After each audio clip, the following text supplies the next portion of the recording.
There is something on your wall right now that you have been meaning to scrape off. A small lump of dried mud. Rough, tubular, maybe the size of your thumb. Maybe a whole cluster of them pressed together like a weird little pipe organ stuck to your porch, your garage, or under your roof eaves. It looks like a mess, like something that does not belong there. And your first instinct has probably been to grab a spatula and get rid of it. Stop, because what is inside that ugly mud nest is one of the most incredible things happening on your property. And if you destroy it right now, you might regret it more than you think. Today, we are going to open that nest together. Not with a knife, but with knowledge. We are going to see what is inside, who built it, and why. And by the end, I promise you will look at that little dirt tube completely differently. Let us start with the builder. The mud nest on your wall was made by a mud dauber. That is a type of wasp. But do not panic. This is not the angry, aggressive wasp you run away from at picnics. Yellow jackets and hornets are social. They live in big groups. They defend their homes like angry soldiers. A mud dauber is the complete opposite. She works alone. She builds alone. She hunts alone. She has no colony to protect, no queen to obey, no reason to ever sting you. In fact, entomologists have to work really hard to make a mud dauber sting. You could stand right next to her nest and watch her work, and she would completely ignore you. She is not your enemy. She is one of the most peaceful insects on your wall.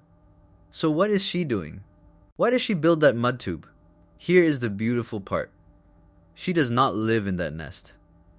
She builds it entirely for her babies. Babies she will never meet. The nest is a nursery, a freezer, and a sealed vault all in one tiny clay tube. She hunts spiders. Not just any spiders. She looks for the ones hiding in dark corners, cracks, and crevices around your home. When she finds one, she delivers a perfect sting. Not a killing sting. A paralyzing sting. The spider does not die. It stays alive, completely still, perfectly fresh. Then she carries it back to the mud nest, shoves it inside, and goes hunting again. She packs spider after spider into that tube until it is full. Then she lays a single egg on top of the last spider, seals the chamber with fresh mud, and flies away. When the egg hatches, the baby larva finds itself in a sealed room with a living pantry. It eats the spiders one by one, from the freshest to the oldest. By the time it finishes, it is ready to transform into an adult wasp. It chews through the mud seal and flies out into the world.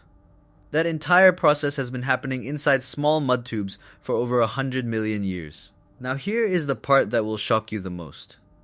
Researchers have cut open old mud dauber nests and analyzed what is inside. And they found something chilling. The blue mud dauber, one of the most common species, shows a strong preference for black widow spiders. In some studies, nests contained almost nothing but black widows.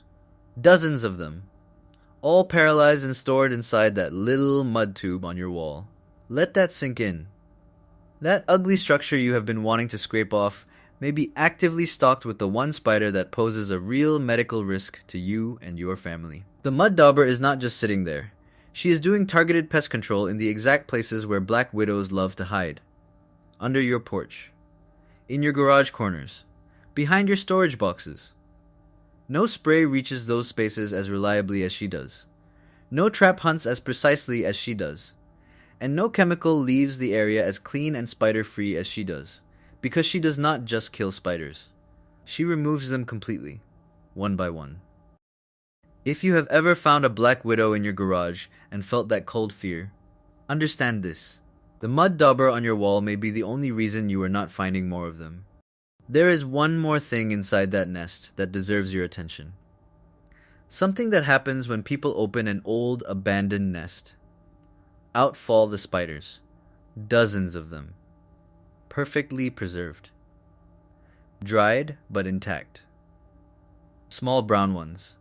Large orb weavers. And sometimes black widows, their red markings still vivid.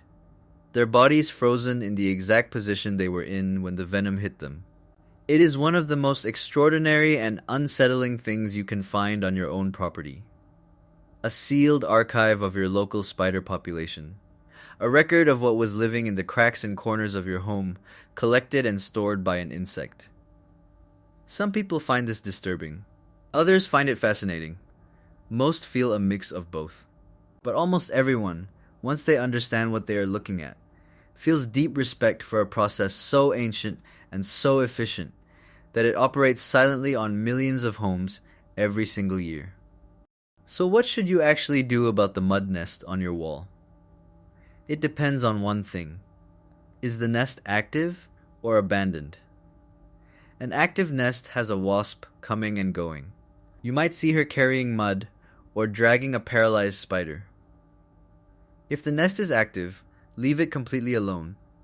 She will finish her work within one season, seal the last tube, and move on. She will not return to the same nest. She will not expand it forever. She will build somewhere else next year. An abandoned nest is dry, sealed, with no movement. You can leave it as it is, which costs you nothing. The empty tubes provide shelter for other helpful insects. Or, if the location truly bothers you, you can carefully remove it in late autumn or winter, when you are sure no larvae remain inside. But never destroy an active nest.